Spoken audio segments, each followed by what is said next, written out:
Call all hands. Beat to quarters.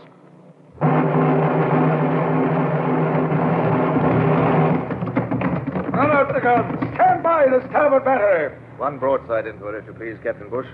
Pointers on target. Linstocks ready. Aye, aye, sir. Ready. Fire!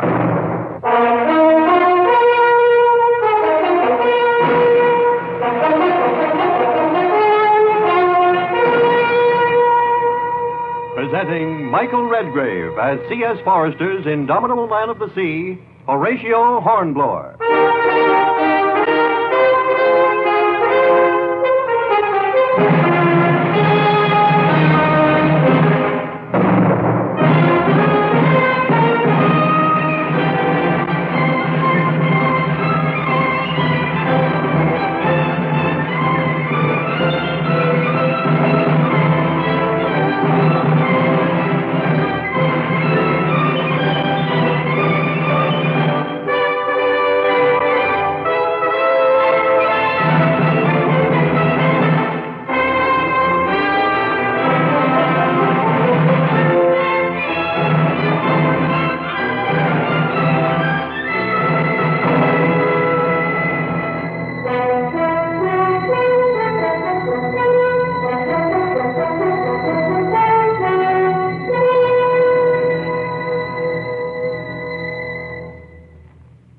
It is the autumn of the year 1813, and Commodore Sir Horatio Hornblower, K.B., is engaged on a delicate and secret mission in the Bay of the Seine. The crew of the British brig Flame has mutinied and has threatened to hand over the brig to the French. But Commodore Hornblower, in the brig Porto-Cele, sister ship to the Flame, has evolved a plan to prevent the traitors from carrying out their design. The two ships are exactly alike, save that the Flame has a patched foretopsail. Hornblower has patched his own foretopsail in a similar manner and is now sailing into Le Havre, where he will be taken for the mutineers' brig, giving itself up.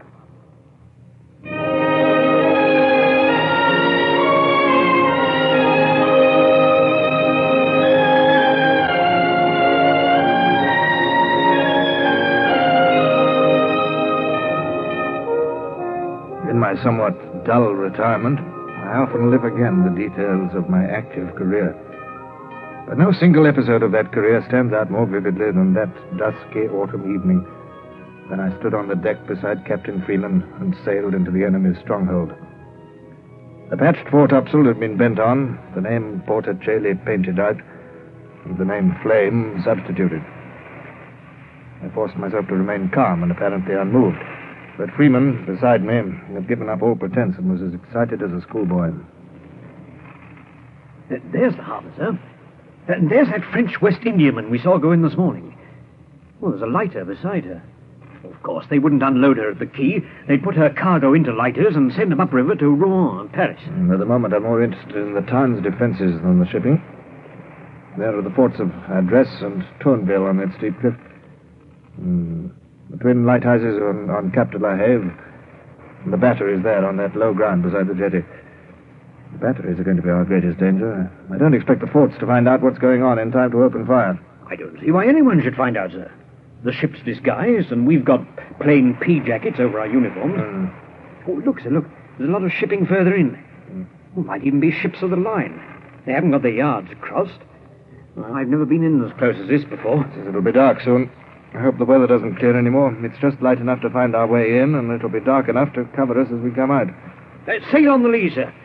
Oh, that's the pilot lugger coming out to us. Oh. They think we're the Flame, sure enough. Very good. Well, set the men to cheering at the port side. Secure the pilot when he comes on board. I'll con the ship in. Aye, aye, sir. Now then, you men. You're a gang of mutineers sailing your ship to the enemy as a prize. Now, come on, let's hear from you. Shout! Sing! Dance! Back the main topsail! Here's the lugger, sir. And here's the pilot coming aboard. Lee braces! Over with the wheel and on into the harbor. Mr. Freeman, have you taken care of the pilot? I have that, sir. I put my shoulder into his back and shot him down the hatchway. Oh. I've got two men waiting for him down there. He's probably wondering what hit him. Pilot secured, sir. Starboard a little. Meet her. Steady as you go. Steady, sir. Hello, here's a cutter standing out towards us, sir. Might be a committee of welcome or orders for berthing. Both, probably. We'll set the hands to cheering again. Have the boarding party secured as they come aboard. Aye, aye, sir. Now then, men, come on. Plenty of noise from you again. All together. Now!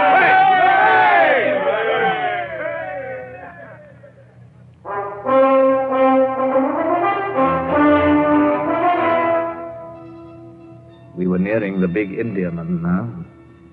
She lay with loose sails, swinging to a single anchor. In the fading light, I could just make out a dozen of her crew at her side, staring curiously at us. I backed our main topsail again, and the cutter came alongside. The uniforms of the half-dozen men who climbed onto our deck proclaimed them as officers of the Navy, the Army, and the Customs Service. As they advanced towards me, I gave the orders for our brig to get under way again and headed for the Indiaman. The French officials suddenly found themselves surrounded by gleaming cutlasses. Make a sound in your dead men. Do small. Quick, club him with your pistol. Oh! Right, take him away. Batten them down below. Very good, Mr. Freeman. Main topsail aback. You may hoist out the boats. Aye, sir. Shall I send the men into them? Well, only the picked men as arranged. Remember, they are to take the Indiaman without firing a shot. Once we alarm the shore, we're lost. Oh, they understand, sir. They've been well drilled. Good. Boats away!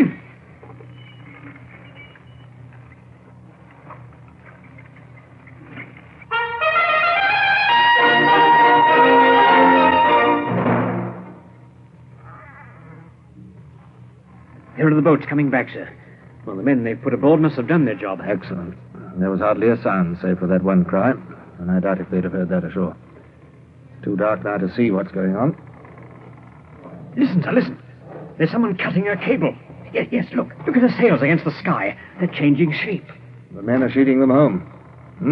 Thank heaven for a few good seamen. It's no easy task to board a strange ship and lay your hand on the right lines. The yards are coming round. Look, there goes the lighter. They've cut it adrift. Square away as soon as our boats are aboard.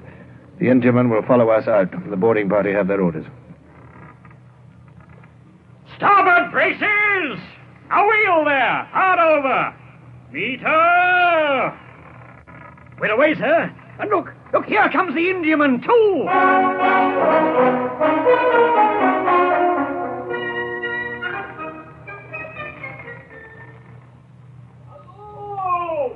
Hello! That'll be the cutter that brought the officials out to us. They must wonder what we're doing. Give me the speaking trumpet. This is where I do not understand French. What are you saying? I do not understand. What is it you are doing? Anchorage. Current. Tide. What do you say? I call it later. Let's bring us slowly round to port. What it is, sir? Please to heave to. Sam has gained as much time as possible. Pardon. Captain, anchor cable, impossible. Steady as you go. Mr. Freeman, my hand at the lead, if you please. I'm afraid we shall gain no more time. The shore authorities will be fully alert in a moment. Yes, the cutter's signaling the shore with a lantern. Yes, and firing a musket to attract their attention. Stand by to go about. This is going to be the most ticklish moment of our outward passage. Steady as she goes. Steady it is, sir. The cutter must have cleared and loaded a bow chaser. 6-pounder from the sound of it. Yes, there's the flame of it. But she can't see us very clearly. I can see the Indiaman, though. She's coming round very neatly. That mastermate of yours is a good man. This will be a different matter. The 32-pounders on the jetty are in action now. We shall be right in their range as we round the jetty. Shall I reply to their fire, sir? No. Our 6-pounders will make no impression on that solid battery, and the flashes will reveal our position. Well, why aren't they firing again?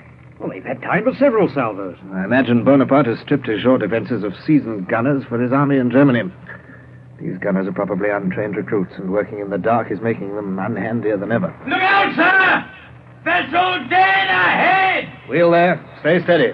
Make no effort to avoid it. It's the pilot, Lugger. I can see its mainsail. They're trying to block our escape. She's coming straight for us, sir! Then let the weakest go to the wall. Stand fast, everybody.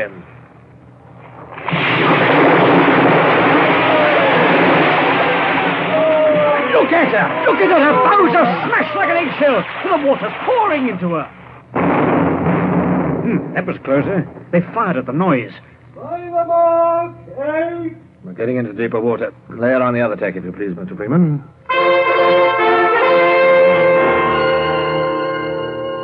I tried hard to keep any trace of doubt or excitement from my voice, but I knew that success or failure depended on the chances of the next few minutes. I felt weak with apprehension, not merely for the physical danger that we were in, but for the danger to my reputation should I fail. Men would not stop to think of my real motive. They would say I'd tried to take advantage of the mutiny to feather my own nest by capturing a prize. My honor, as well as my life and liberty, were at stake. The guns from the battery roared again, but this time I heard no sound of the shots. They seemed to be firing wide. And then another distraction presented itself. Look out, sir! It's some of the froggies from the St. Lugger. They're scrambled aboard. They're armed, sir. Secure them! I'm coming! Look out, Sir Horatio! Behind you! You dropped that pistol or I'll run you through. No, shame you, Dave. It's me. Are you all right, sir? Yes, my sword reached him before he fired. Are there any more? Only one, sir. The fool's run up the main rigging. Up the rigging? Well, what good does he think that's going to do him? Have you sent a man after him? Well, no, not yet, sir. We've been pretty busy. Well, I don't want to kill the fool unless it's necessary. Hey, you aloft there. Come down and surrender and you shall be spared. He might be dangerous here. He's shooting at the helmsman. I'll go after him, sir. Send one of the men, Mr. Freeman. It's dark and anything might happen. I've no wish to lose my captain. Oh, very good, sir. Briggs, are you there? Briggs? I'm here, sir. I'll have him down in 2 shakes there. Well, be careful. You better carry that knife in your teeth. Well, they're making rotten shooting of it, sir. We should be out of range soon at this rate. Is the Indiaman with us? I've been too busy to watch. She's right astern. There seems to be no trouble with her. Yes, what's going on up in the rigging, can you see? Not a thing, sir. It's as black as pitch up there. If he... Blast him. He'll give the guns a target. My God. Is that the Froggy or Briggs? He's overside, whoever it is. All's well, sir. I put my knife in his ribs lovely. Oh, poor devil. He left us no alternative. Steady as she goes. We're out of range of the batteries now. What a shock for him, sir. A loaded Indiaman taken out of harbour right under their very noses. Very good piece of work, Mr. Freeman. All hands did their duty admirably.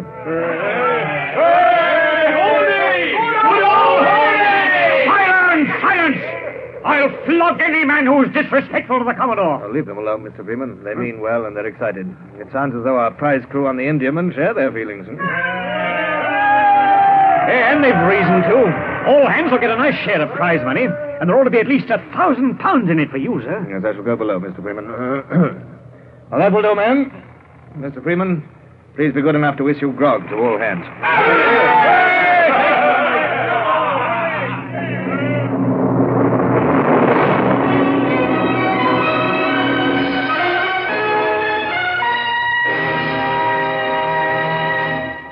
In a moment, Michael Redgrave returns as Horatio Hornblower. The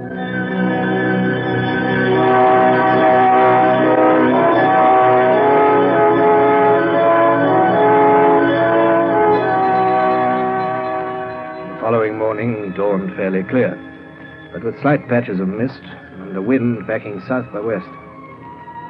As I came on deck from my bath under the pump, I noted that we were hove to with the captured Indiaman astern. I knew that I should send her back to England at once, but I could not do that without writing a report. There was the mutinous flame to deal with before I could think about reports. Avast there, you fool. Do you want to drown me? When I move away, I've had enough. I don't want to be followed with a hose. Beg pardon, sir. Your towel, sir. That water's icy. Better let me rub you down, sir. Morning, sir. Any orders? Good morning. Would you like to question the prisoners, sir? Oh, I suppose I'll have to, yes. The pilot talks some English. We had him in the wardroom last night. He says that Boney's been licked again. At a place called Leipzig or some name like that. Leipzig, eh? He says the Russians will be over the Rhine in a week. Boney's back in Paris already. Maybe it's the end of the war, sir. Yes, I've heard that sort of thing before. So, his reputation for invincibility is wearing a bit thin. If he were to... Sail-ho! It's the brig Flame, sir! What? Yes, there she is, sir. Just coming out of that mist bank. There's only one thing to do. We'll have to fetch her out. Clear the ship for action. Aye, sir.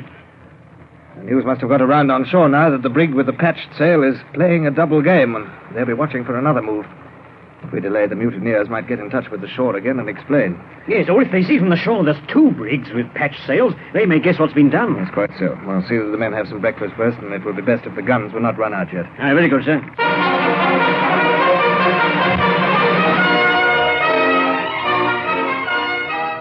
Running out the guns would warn the flame that we expected a fight. And that might tell them their escape to the French was not so easy as they thought. I gulped a little as I realized that within an hour the deck I trod would be swept with the carronades of the flame. Within that hour, I might be dead or shrieking under the surgeon's knife. Memories were thick upon me of my dear, sweet Barbara, of little Richard clutching my finger as he trotted beside me, of Smallbridge, too, and Bond Street. I wanted to live, yet soon might die. But Freeman's next words swept away my cowardly preoccupations. The flame set her boom mainsail and jib, sir. She's standing close hauled into Honfleur. Oh, she can stand into hell, but I'll see those mutinous swine hanged before she gets there. Deck, sir! There's a lot of small craft putting out from the beach, sir. Heading for the flame, I think, sir. This should be interesting, Mr. Freeman. The mutineers are heading in rather than fight. They think those craft are coming out to welcome them. They're in for a shock, then, sir. Aye. Hey, hello. No, they're not so sure. They're hesitating. Look, you can see them spilling the wind from their mainsail.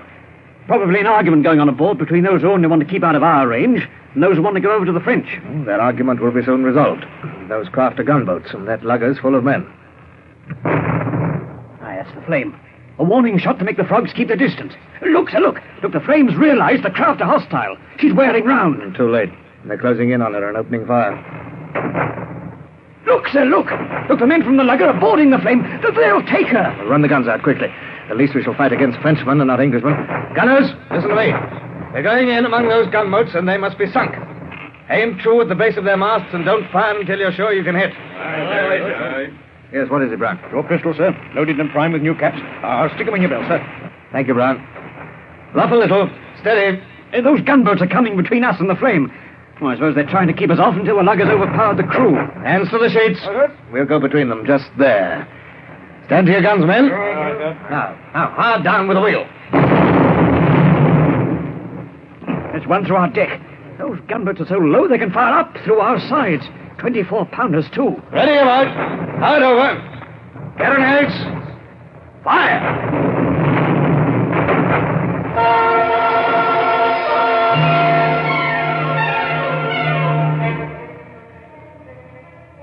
We were among the gunboats then. Our carronades went off on both sides. On our starboard side, I had one gunboat under my eye, half a dozen men by her tiller, 2 men at each sweep amidships, a dozen at the big gun forward. Our shots came smashing in, and fired at extreme depression. They smashed straight through the frail shell of the boat. The sides caved in. The sea surged over her. The big guns slewed and completed the wreck. And only a few bobbing heads in the water showed where she had been. The same on the port side. Whoever was responsible for exposing those small boats to our fire was a fool. But now, the lugger and the flame were close ahead. Mr. Freeman, load with canister, if you please. We'll run alongside the French lugger. One broadside, and then we'll board her in the smoke. Aye, sir. Gunners! Canister! I shall want every available man in the boarding party. You, Mr. Freeman, will stay here. Oh, but, sir... You'll stay here. Pick 6 good seamen to stay with you and work the brig out if we don't come back. Is that clear, Mr. Freeman? Yes, sir, Horatio. Helmsman, lay us alongside that lugger. Gunners, you see that every shot tells. Boarders, you ready to come with me?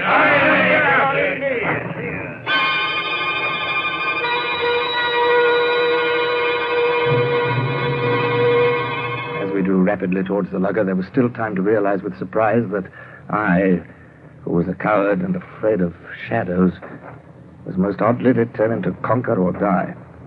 And that what I'd said about not coming back was sincere, not mere bombast to stimulate the men. I had time to smile cynically at my melodramatic feelings and to glance at the 30 men who crouched by our bulwarks with pikes and cutlasses. And then we were upon the lugger. Down mainsail! Carronades! Fire! Follow me, men! In cover and no quarter.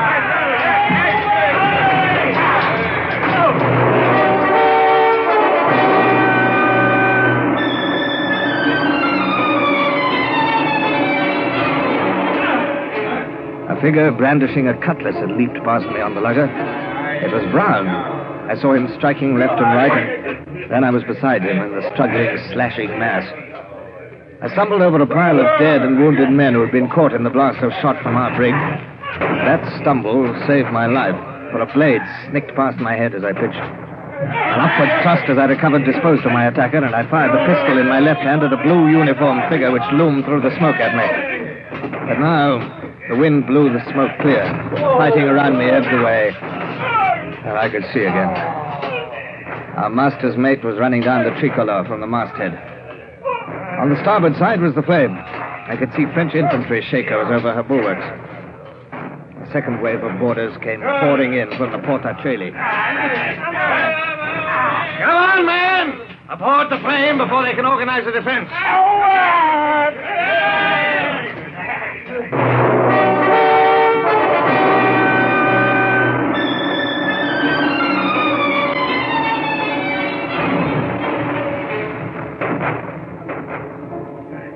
It's all over now, sir. They've had enough. Are you wounded, sir?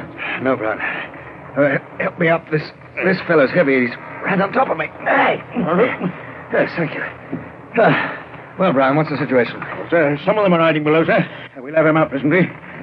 That lot are disarmed and guarded, and some went overside, sir. The ship's ours, sir. Sir. Oh, what's this? Oh, you're not one of my men, are you? A mutineer, I suppose, huh? Sir, I was fighting against the frogs. Your men saw me, or wasn't I, you men? I was, sir. Me and these lads here. We all was, sir. Silence! Silence! You, and you, and you. You all mutineers? No, silence, I say. Come on, you. What is it? Well, I'm no mutineer, sir. I did what I had to, else they'd have killed me. Ain't that so, mate? Well, we shall go into that at another time. Now, Brown, note every word that is said. It'll be asked at their trial. And now arrest these men, all of them. Put them under confinement. Oh, no. Go, lads. Go, lad, all of you. Disarm them and take them away. Where are the other mutineers? Down below, I fancy, sir. Some of the Frenchies are down there, too, sir. You cowards. They'd rather die on deck than scuttle into a hole like a rat. We'll have them out of it. Flame ahoy! We're all drifting ashore. Request permission to cast off and make sail. Now, wait a moment. We must...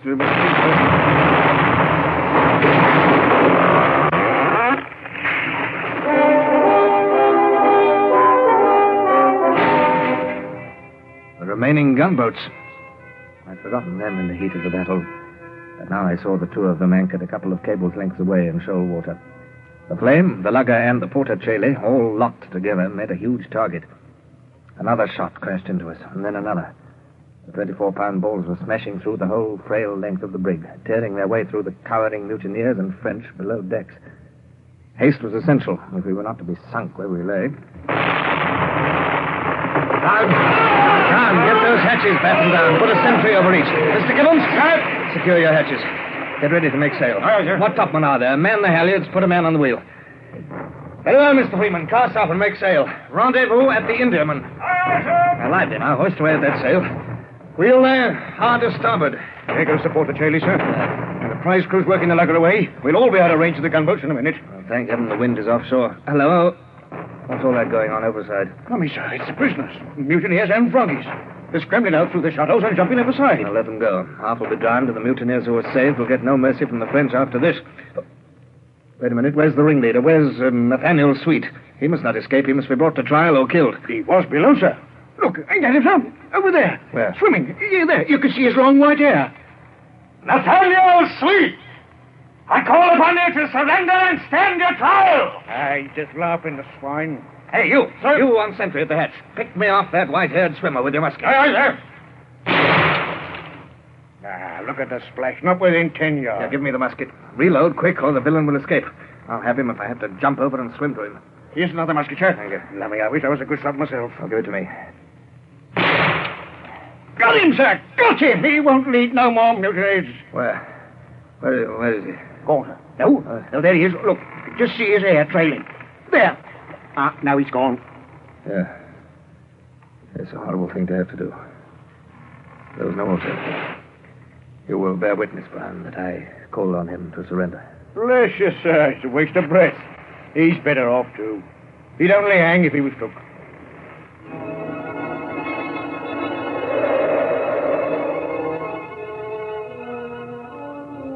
It was true. That white hair trailing like a horrible weed on the sea was to haunt my dreams for long to come. The mutiny was suppressed, the flame retaken, the French defeated, and valuable prizes secured. Barbara and Richard and Smallbridge seemed close again. Yet there was no joy in my heart as we sailed to rendezvous. Only a nightmare vision of long white hair trailing on red-tinted water.